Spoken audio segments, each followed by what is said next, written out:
আসসালামু আলাইকুম দর্শক, সবাইকে আমন্ত্রণ জানাচ্ছি আমাদের চ্যানেলের ডিজিটাল প্ল্যাটফর্মে। সঙ্গে আছি আমি আদিল আহমেদ শান। আর কিছুক্ষণ পরেই আবুধাবিতে শুরু হতে যাচ্ছে শ্রীলঙ্কা আফগানিস্তান বি গ্রুপের ম্যাচটি, এবং এটি কিন্তু এই গ্রুপের শেষ ম্যাচ। আর এই ম্যাচের উপর কিন্তু ঝুলে আছে টাইগারদের সুপার ফোরের টিকেটের ভাগ্য। চলুন দর্শক, এই বিষয়গুলো নিয়ে আজকে আমরা আলোচনা করব।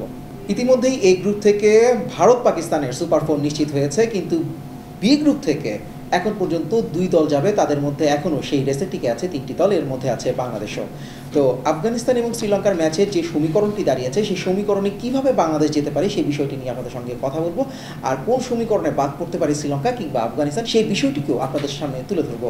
এশিয়া কাপের সুপার ফোরে বাংলাদেশকে খেলতে হলে যে সমীকরণটা একদম সহজভাবে রয়েছে, সেই সমীকরণটাই আপনাদেরকে বলছি। সেটা হচ্ছে আফগানিস্তান এবং শ্রীলঙ্কার ম্যাচে অবশ্যই জিততে হবে শ্রীলঙ্কাকে, এবং শ্রীলঙ্কা যদি জিতে যায় তাহলে বি গ্রুপ থেকে শ্রীলঙ্কার পর দ্বিতীয় টিকিট নিশ্চিত হবে বাংলাদেশের। এবং লিটন দাসরা তখনই শুধু খেলতে পারবে যদি শ্রীলঙ্কা জিতে যায়। তখন আর নিট রান রেটের কিন্তু বড় হিসেবগুলো কিন্তু আসছে না। অন্য একটা সমীকরণ রয়েছে, যদি কোনো কারণে ম্যাচটা বৃষ্টিতে পণ্ড হয় বা খেলা কোনো কারণে ওয়াশড আউট হয়ে যায়, সেক্ষেত্রে কিন্তু শ্রীলঙ্কার পর বাংলাদেশ আসলে সুপার ফোর খেলবে।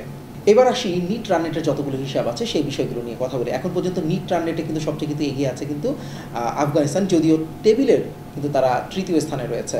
আর অন্যদিকে দ্বিতীয় স্থানে রয়েছে হচ্ছে শ্রীলঙ্কা, তারপরের অবস্থানটা কিন্তু বাংলাদেশ। তো নিট রান রেটের এই হিসেবের অনেকগুলো আসলে আপনাদেরকে বলা যেতে পারে। যদি কোনো কারণে আপনার শ্রীলঙ্কা আগে যদি ব্যাট করে, এবং সেক্ষেত্রে যদি 12 থেকে 11 ওভারের মধ্যে যদি আসলে আফগানিস্তান যদি ম্যাচটি জিতে যায়, সেক্ষেত্রে কিন্তু আফগানিস্তান এবং বাংলাদেশ সুপার ফোরে এটি নিশ্চিত হয়ে যাবে। আর অন্যদিকে আপনার যদি আফগানিস্তান যদি আগে ব্যাট করে, সেক্ষেত্রে যদি ধরে নিচ্ছি আমরা 150 বা 155 এরকম যদি স্কোর করে, সেক্ষেত্রে শ্রীলঙ্কা যদি 84 রানও আসলে ক্রস করে ফেলে, সেক্ষেত্রে আসলে বাংলাদেশের কিন্তু সম্ভাবনাটা কিন্তু আর তখন থাকছে না।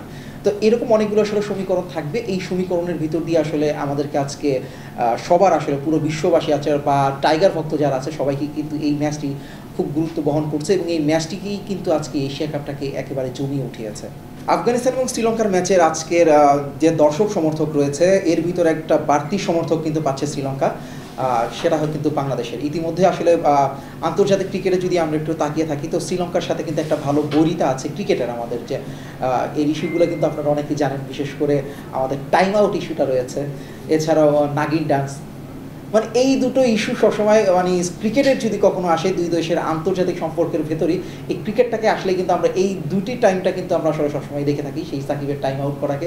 এবং এটা কিন্তু গত বছরও কিন্তু সবচেয়ে বেশি উজ্জ্বল ছিল বাংলাদেশ শ্রীলঙ্কা দ্বিপাক্ষিক সিরিজের সময়তেও, এবং এগুলো নিয়েও কিন্তু দুই দেশের সাংবাদিকরাও কিন্তু প্রায় সময় আসলে ম্যাচ কনফারেন্সে কথাগুলো বলে কিন্তু তারা মজা করে থাকেন, এবং উত্তরগুলোও খুব হাস্যরসাত্মকভাবে আসে, সেটাকে কিন্তু দেখেছি। তবে আজকের দিনটা কিন্তু খুবই ভিন্ন থাকবে, সেটা শ্রীলঙ্কাও জানে, এবং তাদের অফিসিয়ালরাও বিভিন্ন সময় তাদের এই কথাটা বলেছেন। অনেকের সঙ্গে কথা তারা বলেছেন যে ক্রিকেটীয় আজকে যত রাইভেলরি থাকুক না কেন, হয়তো এশিয়া কাপের আজকের ম্যাচ দিয়ে হয়তো অতীতের সেই বৈরিতাগুলো দূর হয়ে যাবে।